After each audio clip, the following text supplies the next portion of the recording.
आप देख रहे हैं इंडिया न्यूज। सबसे पहले देश आपके साथ मैं रचना बंसल। पाकिस्तानी महिला सीमा हैदर देश में कई सवालों से लेकर उठ रहे हैं। इस वक्त बड़ा अपडेट मिल रहा है, वो आप जान लीजिए।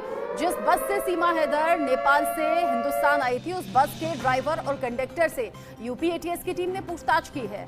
12 मई को पोखरा में बस में बैठी थी सीमा हैदर। 13 मई को नेपाल से भारत पहुंच गई थी सीमा हैदर। ऐसे में जिन जिन रूट से गई, जिस बस में बैठी, जिस तरीके से, जिस जरिए का इस्तेमाल किया, उन सभी तक यूपी एटीएस की जांच का शिकंजा पहुंचा है। एक तरफ तस्वीरें भी आप देख रहे हैं जो सीमा हैदर की तरफ से तब जारी की गई जब ये कहा गया कि सीमा हैदर झूठ बोल रही है शादी को लेकर। महज होटल के कमरे में सिंदूर लगा देना वो शादी नहीं होती है। उसके बाद सीमा हैदर ने सचिन और अपनी शादी की तस्वीरें जारी की, जिसमें वरमाला पहनाते हुए एक दूसरे को दिखाई दे रहे हैं। साथ ही चारों बच्चे भी हैं। सीमा हैदर एक फोटो में सचिन के पैरों में आशीर्वाद लेती हुई नजर आ रही हैं। ऐसे में तस्वीरें तो सामने आ चुकी हैं। सीमा हैदर कह रही है जो मैं कह रही हूँ वो सब सच है। मैं प्यार के लिए आई हूँ, मैंने शादी की है, मैं अब हिंदू हो चुकी हूँ, मुझे भारत की नागरिकता मिलनी चाहिए। उधर दूसरी तरफ सीमा हैदर को लेकर एक एक पॉइंट पर यूपी एटीएस की टीम जांच को आगे बढ़ा रही है। किसी भी तरह से कोई भी कोताही छोड़ना नहीं चाहती। ऐसा ना हो कहीं एक लापरवाही आगे हिंदुस्तान के लिहाज से भारी ना पड़ जाए। इन सभी बातों का ख्याल रखा जा रहा है। 12 मई को बस में बैठी, 13 मई को नेपाल से हिंदुस्तान पहुंच चुकी थी सीमा हैदर। और अब उसी बस जो नेपाल और भारत के बीच में मैत्री बस चलती है, उसी बस के कंडक्टर और ड्राइवर से यूपी एटीएस की टीम ने पूछताछ की है।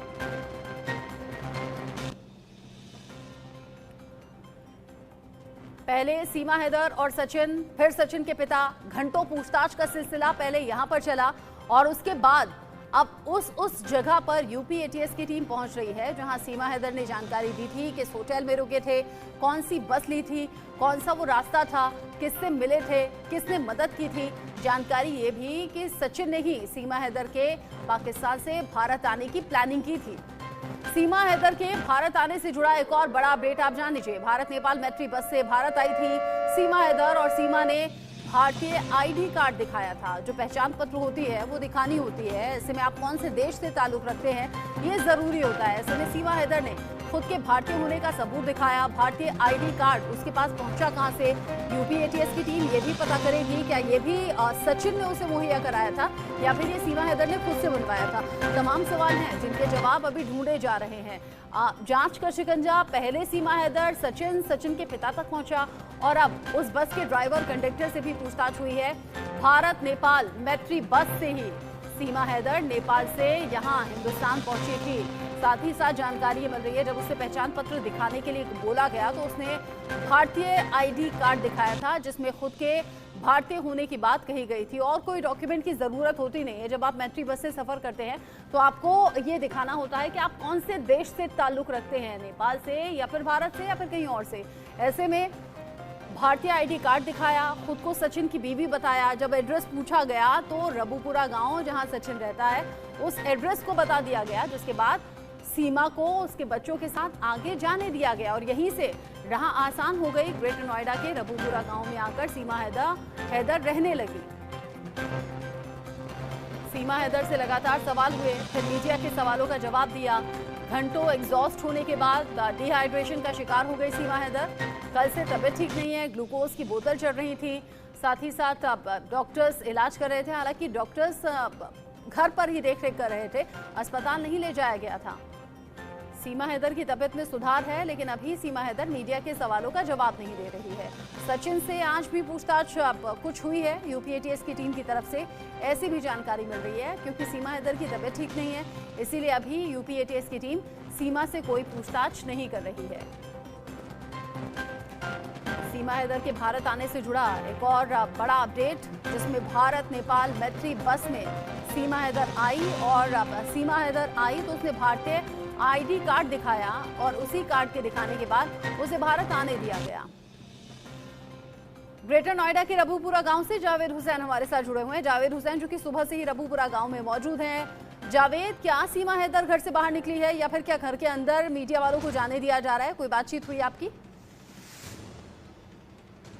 देखिए सचिन जो सीमा हैदर है वो उस वक्त घर के अंदर ही है, उसको डिहाइड्रेशन सीमा हैदर को हुआ था और जो गर्मी की वजह से जिस तरह से मीडिया से लगातार शुक्रवार के दिन से मीडिया और लोगों के यहाँ पे जमा हो रहा था, उसके बाद से अचानक शाम में उसकी तबीयत खराब हो गई थी और शनिवार के दिन भी किसी भी मीडिया से कोई भी बात नहीं हुई थी क्योंकि यूपी एटीएस और जो रबूपुरा पुलिस है वो यहाँ पर मौजूद है। लेकिन अभी हम बता दें कि जिस तरीके से शनिवार के दिन सचिन से एटीएस ने सेफ हाउस में ले जाकर पूछताछ की थी, करीब 4 घंटे की पूछताछ की गई थी और आज भी यानी कि रविवार के दिन एक बार फिर से रबूपुरा से सचिन को यूपी एटीएस किसी सेफ हाउस ले गई है और इस वक्त भी सचिन से पूछताछ हो रही है। लेकिन सिर्फ सीमा हैदर इस वक्त घर के अंदर है और सचिन से दोबारा से एक बार फिर से पूछताछ हो रही है। कई ऐसे सवाल है जिसका जवाब जो है सचिन के पास नहीं है क्योंकि जो नेपाल से लेके जो रबूपुरा तक पहुंचने का जो एक पूरा कनेक्शन है उससे पहले 10 मई से लेके 13 मई तक का जो एक रूट मैप है पाकिस्तान से इंडिया में आगरा, लखनऊ, आगरा, उसके बाद ग्रेटर नोएडा,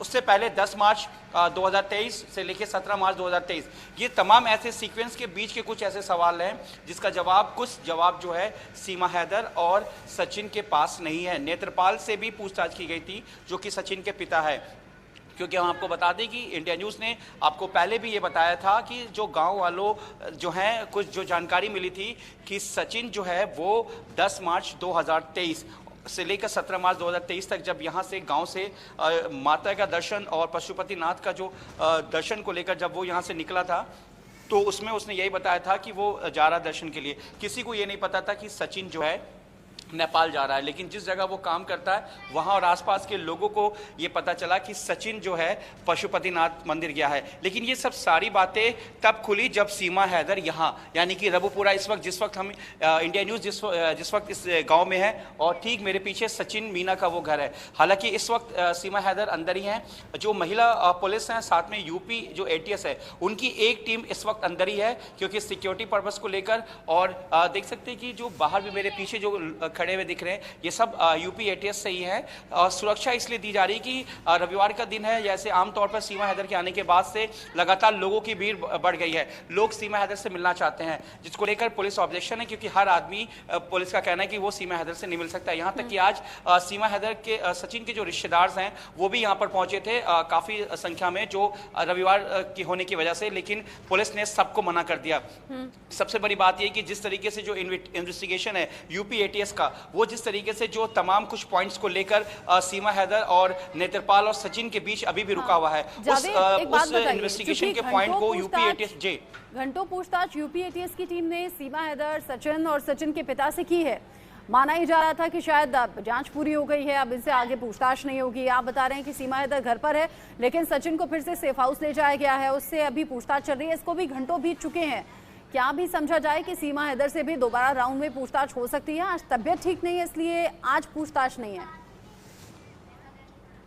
देखिए जो मेरे जो सोर्सेज हैं जो वो बता रहे हैं कि देखिए जिस तरीके से अभी कोई क्लीन चिट की बात नहीं आ रही है क्योंकि जिस तरीके से अफवाह उड़ाई जा रही है कि सीमा हैदर, सचिन को और नेत्रपाल जो कि पिता हैं क्लीन चिट मिल गया, लेकिन जबकि ऐसा नहीं है क्योंकि इन्वेस्टिगेशन है, ये इन्वेस्टिगेशन इंटरनल सिक्योरिटी से लेकर दो देशों के बीच की है क्योंकि ये मामला उस देश से है जहां पर हिंदुस्तान का एक मैत्री संबंध नहीं है। मतलब वो देश जो हिंदुस्तान पे लगातार पिछले कई सालों से या तो सीरियल ब्लास्ट हो या टेररिज्म हो या फिर सस्पेक्ट हो, इस तरीके से तमाम एक्टिविटीज से हिंदुस्तान को हमेशा चोट पहुंचाने की कोशिश की है। तो ऐसे में जो एक महिला जो ये दावा कर रही है कि वो ज्यादा पढ़ी लिखी नहीं है और वो जो है वो हिंदुस्तान में पबजी खेलकर उन्हें प्यार हुआ।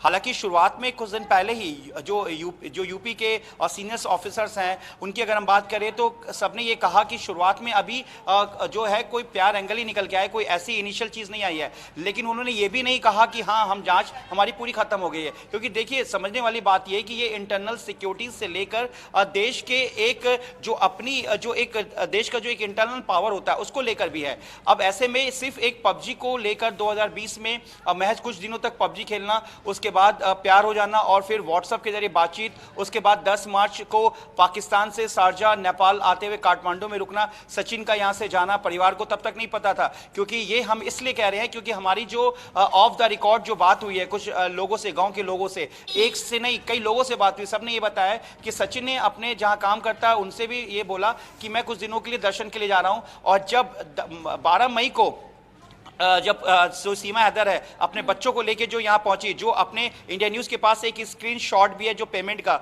जिसमें बाकी 6 से 7 हज़ार का जो पेमेंट है वो सचिन के जरिए किया गया उस मैनेजर्स को। जो बस रूट है जो कि सरोजनी नगर में है, जो हिंदुस्तान और नेपाल के बीच में एक मैत्री बस चलता है जिसमें नेपाल और हिंदुस्तान के लोग ही बैठ सकते हैं। अगर कोई विदेशी मुल्क का अगर बैठा या आइडेंटिफाई हुआ तो उसके लिए एक अलग से चेकिंग है। लेकिन इसमें भी सवाल ये है कि पूरी तरीके से ट्रेन करके एक हिंदुस्तानी कल्चर में अगर ऐसी बात थी तो और भी देखिए कई ऐसे फैक्ट्स हैं जो सिर्फ यूपी एटीएस की बात नहीं है। यूपी एटीएस के अलावा जो दूसरी देश की सुरक्षा एजेंसी, जो सेंट्रल सुरक्षा एजेंसी, इसके अलावा उत्तर प्रदेश की अपनी स्टेट लेवल की जो इंटेलिजेंस एजेंसी है वो भी इस मामले को देख रही है और वो भी कहीं ना कहीं एटीएस के साथ वो ज्वाइंट ऑपरेशन कर रही है। सीमा हैदर ने भले ही हिम्मत जुटाई अपने 4 बच्चों के साथ पाकिस्तान छोड़कर हिंदुस्तान आने की, लेकिन जानकारी ये मिल रही है कि सचिन मीणा ने पूरी प्लानिंग की थी और एक एक कदम पर गाइड कर रहा था सचिन कि आखिर कैसे सीमा हैदर को पाकिस्तान से नेपाल के रास्ते होते हुए हिंदुस्तान में आना है। सब इंतजाम भी सचिन ने मिलकर किया था। नजर आप बनाए रखिएगा जावेद, आगे जो अपडेट होगा आपके जरिए दर्शकों तक पहुंचाएंगे। अभी के लिए आपका शुक्रिया।